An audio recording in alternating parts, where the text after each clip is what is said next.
Hi, thanks for taking the time to view our graduate credit presentation.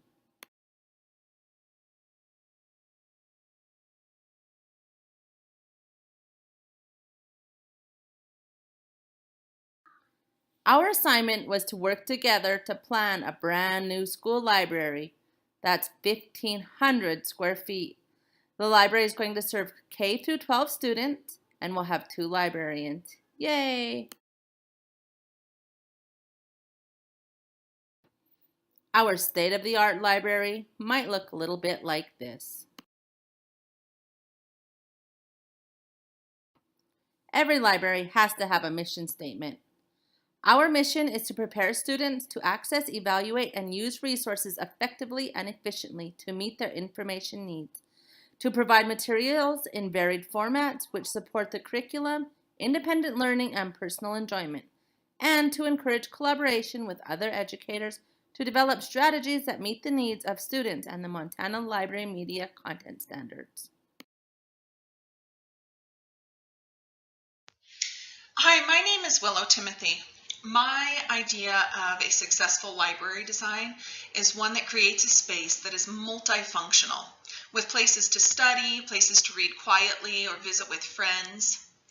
As for fixtures, I think that they should be timeless and of a quality that will last for years. Furnishing should be inviting and comfortable, but there should also be places for serious study or collaboration with peers. As for technology, I believe that adaptability is key. Creating an infrastructure that can accommodate advances in technology is very, very important.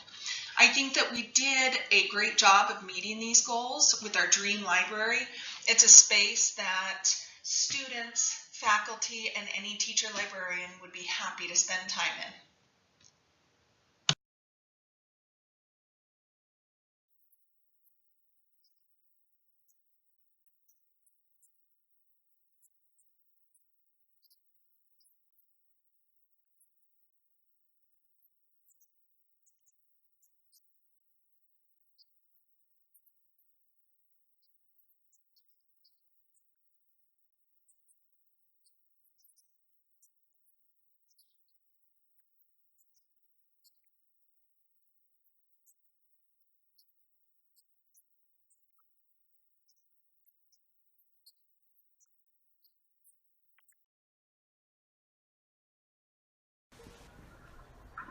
We wanted the library to be a more blended type library instead of segregating the elementary and middle school and high school to specific areas.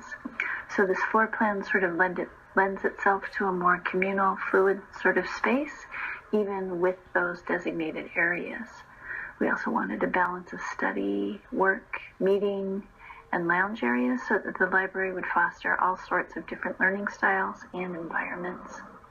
We decided on 2 entrances, and the third entrance is there because it was really difficult to manipulate the template, and so it could be that third entrance could be an emergency door, I suppose, or else it would just be more space for shelving, or maybe extended in the reading lounge area.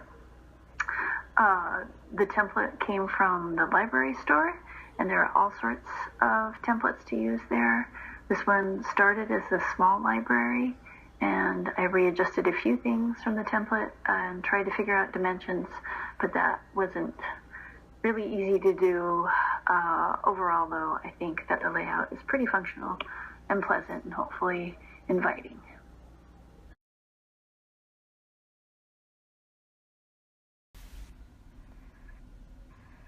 There's really a lot to consider when you're trying to furnish a library for K-12, but the children's furniture is often the most fun to pick out.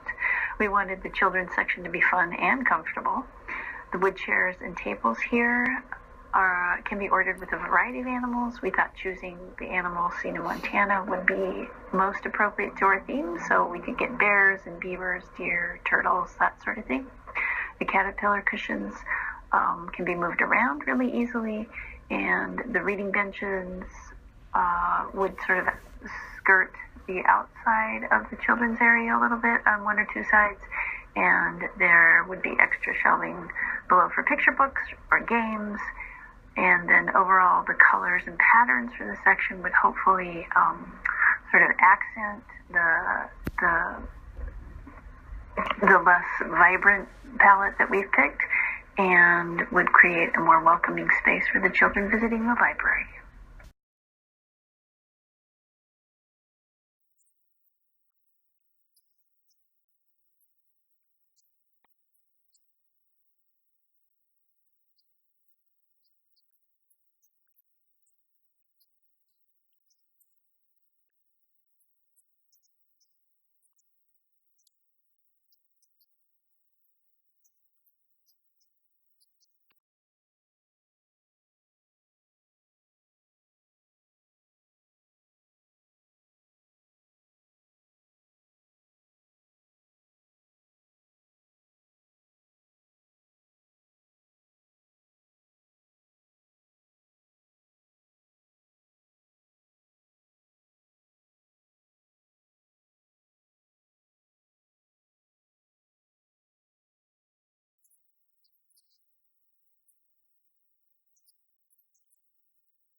Because we have smart kids, we need smart technology.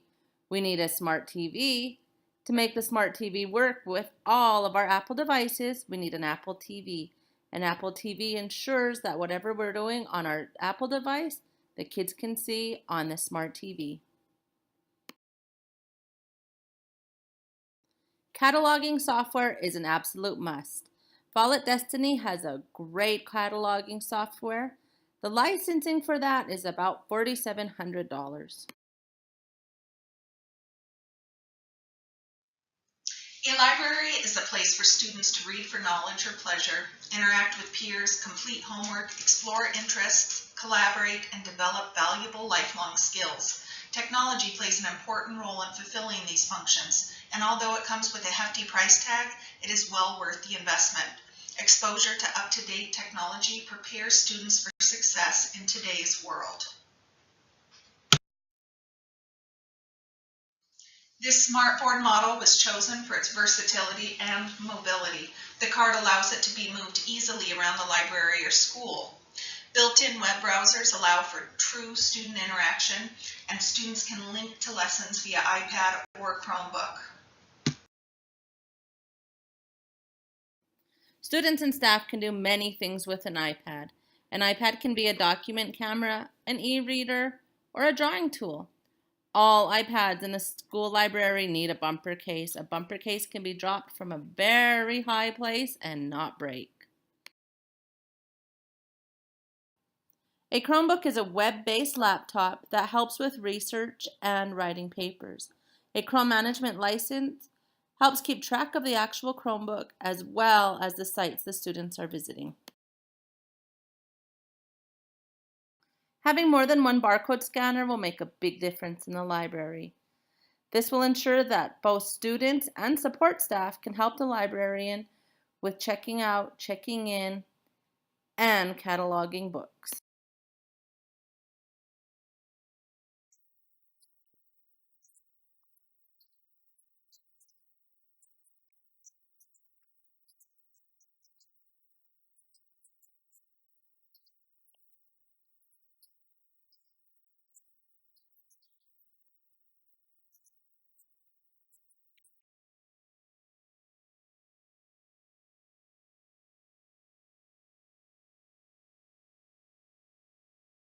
So let's talk about aesthetics and decorations.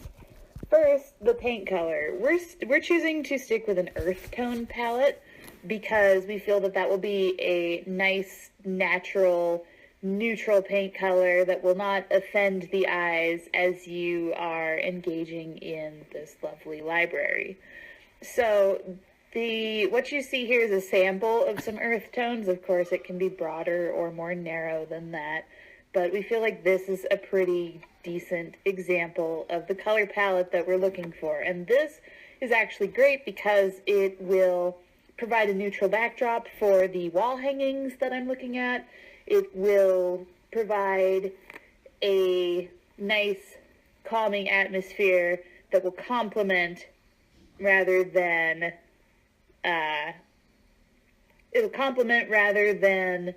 offend. So that is the idea we're going for with the paint color. Next, for the wall hangings, we're looking at doing flags and maps. So for flags, we are going to have a U.S. flag, of course, because every classroom has one. Also, we are going to have at least one Montana flag, just to keep with the theme. And also, to honor the tribal nations in the library, we are looking to have one of every tribal flag to display. And by researching through sites like tribalnations.mt.gov, we'll make sure to keep it accurate, make sure every tribal nation is represented. So next for the wall.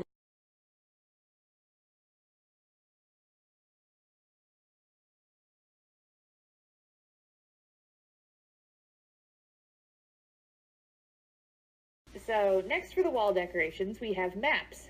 And maps are a really, really fantastic piece of wall art that is also functional. It's great for kids to look at. It's entertaining. It's also very educational. So we're going to look at some old Montana maps, maybe some historic ones, maybe even if we can get our hands on some Montana territory maps, that would be great. But mainly, we want to do tribal maps.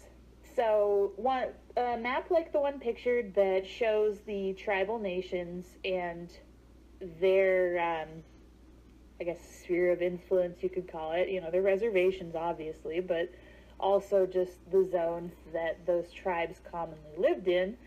And that will provide a little bit of information to patrons of the library and show them basically our past. Like, it's really, really important and fundamental to show kids what our state used to be. So that's the idea for the maps.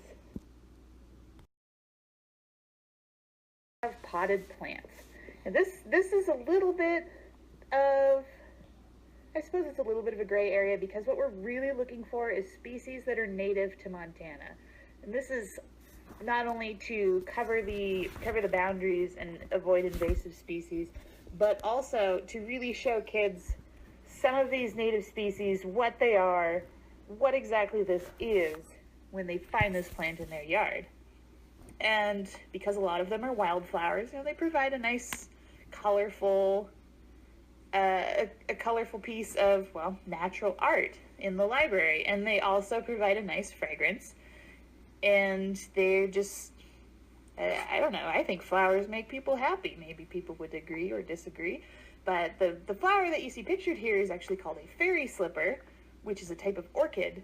So, you know, it's just taking a little bit more of the educational stance to help kids understand our state and where we live. So this is pretty easy. It's not too difficult to say find bitterroot seeds or buttercup seeds or something like that. So all we'd really need for this part is to get the seeds, get some pots from wherever, you know, whatever store, and get some potting soil and set up these plants. And really, we want to make sure that the plants we're choosing are ones that can survive in an indoor environment, because if they need natural sunlight for the vast majority of the day, we may or may not have a problem with that. So, you know, a little bit, maybe a bit of trial and error, maybe a bit more research into which plants really need to be outdoors versus which plants are okay when they're indoors. You know, all the way to which plants thrive when they're indoors. So next, we have running water. Now this may sound a bit odd at first, but just bear with me. Water fountains. They provide a wonderful, relaxing sound. A lot of people really enjoy the sound of running water. Is also very calming to watch running water, so they can potentially provide a soothing therapy space for kids who need that. And so these particular water fountains, because as we know, there are a lot of water fountains out there, right? But these particular ones were chosen because they really have a natural aesthetic. They are either made to look like plants, or they are made with rocks, and they just keep with the natural environment that we're, like the outdoors type of environment we're trying to go with for this library. So the first floor fountain is called the Seven Cascade Cutaway Fountain. And all of these are indoor. Some of them can be outdoor, but this one is 35 inches high, and it's $200, but it seems like it would be a really wonderful piece of art for the library, and it's beautiful to look at. So the next one, we have the Kenroy Home Takora Horizontal Floor Fountain in natural slate with copper accents. Now, because it's natural slate, and because we know that slate comes in a wide variety of colors, it can either be very dull colors or very bright, exciting colors. So I guess that's part of the fun of slate, right? Also, indoor fountain, this one is 48 inches high, and $283. It's a statement piece. It's a statement piece. It provides that beautiful running water aesthetic, and I think it would be a wonderful addition to the library. Now, keep in mind too, this one will be more quiet than the first one because of the way that the water falls, but that's okay, right? The last one we have is the Kenroy Lily Floor Fountain. This one is made out of copper, I believe, and it is indoor-outdoor again. No, it's bronze. Sorry about that. It is 49 inches high, and it's $288. Now, it's gorgeous. It looks like lilies, so that's a pretty fun statement piece as well. It's something to consider, definitely. Again, these are all examples of what we could potentially have. So next we have tabletop.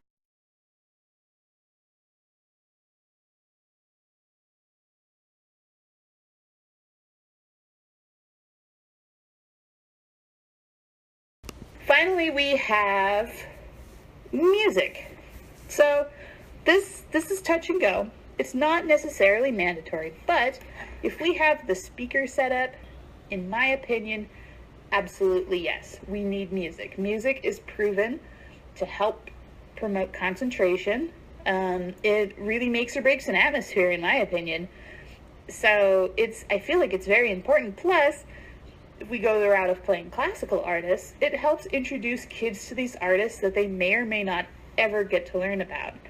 And this is beautiful music that I feel like the youth of today really should listen to and think about, because it's great.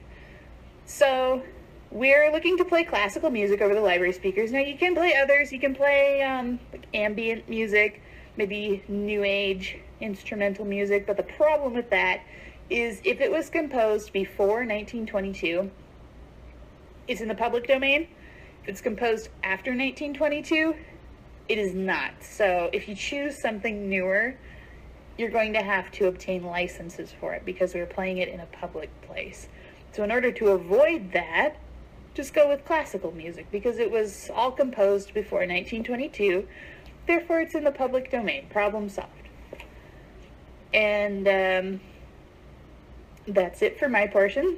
Thank you for listening and enjoy the rest of the presentation.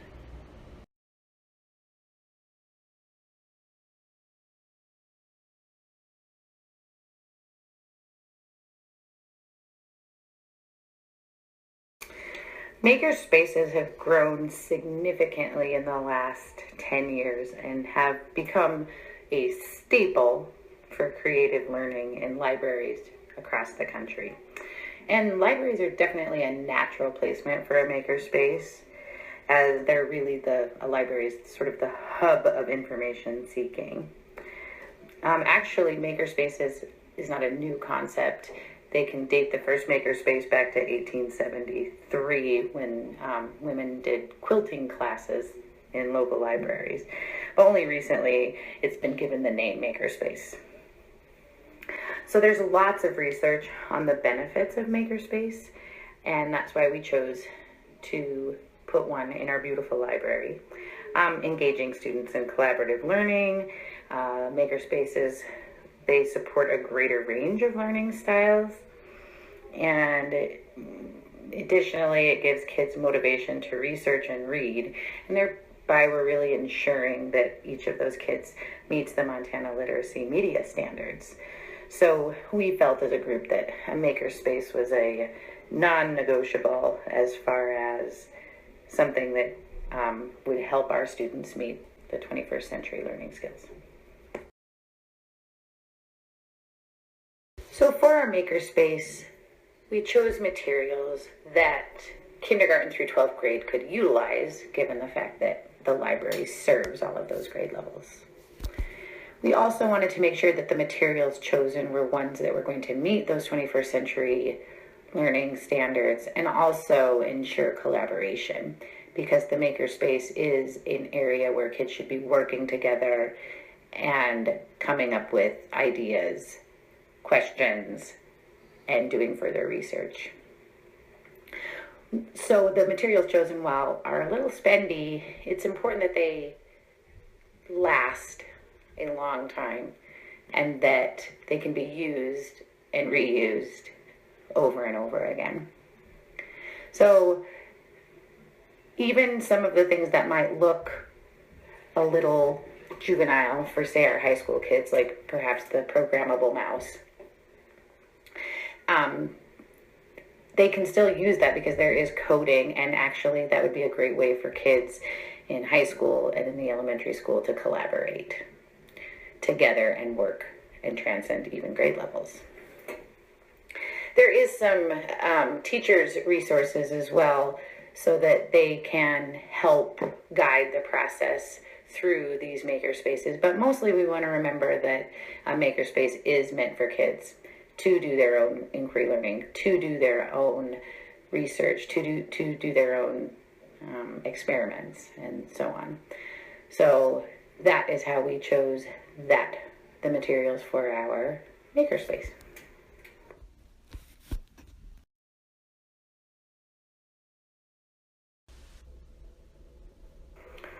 The furniture we chose for the makerspace is not only aesthetically pleasing but functional as well, and it matches the overall color palette of our new library, maintaining those neutral tones.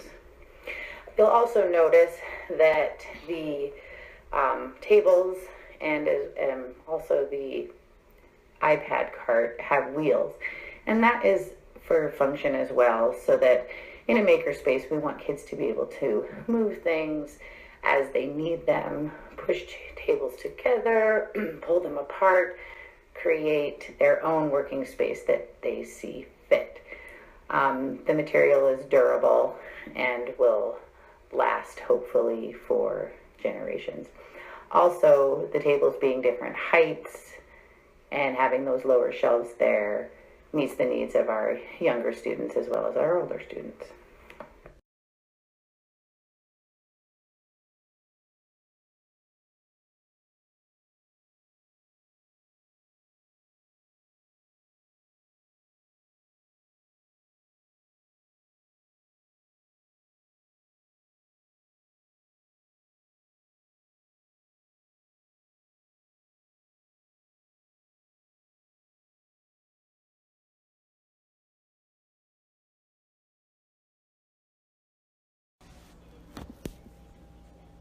Hi, this is Cheryl. Thank you for viewing our library design presentation. The team has picked out some phenomenal items for our library. We hope you have enjoyed the design we have chosen. We all know that creating a space for students to enjoy does not come free. Therefore, the next few slides will present the cost of our dream library. Our first slide is furniture expenditures. To have a modern and aesthetically appealing library, it costs money. These items and several more on the following slides are from the DEMCO website. While in the processing of ordering these items through a sales representative, the possibility of a discount cannot be forgotten.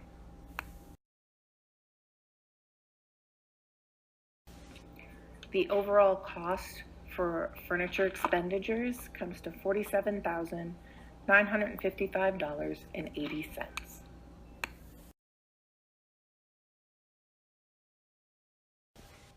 This slide explains the shelving and circulation expenditures. Bookshelving is very important. You want to have shelves that are sturdy and will last a long time.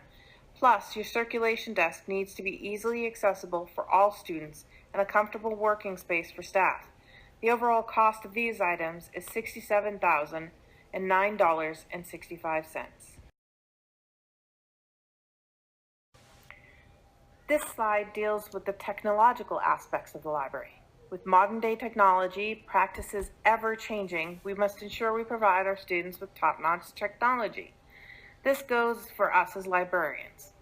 Having a cataloging system is crucial, and Full Destiny's library management program is one of the higher-rated systems. The technology total is $27,288.43. With our modern library comes the prospect of STEM hands-on experience. A makerspace is a great place for students to explore their inner scientist, technologist, engineer, and mathematical self. This space total is $20,862.31. Additional costs such as posters, pictures, flags, and other decorations, plus the possibility of miscellaneous items needed or forgotten as we put the library together, are an estimated cost of $20,000.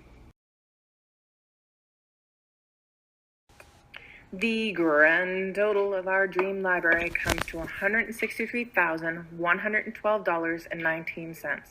Please leave us comments or questions. We are grateful for your feedback. Have a great day. Thanks.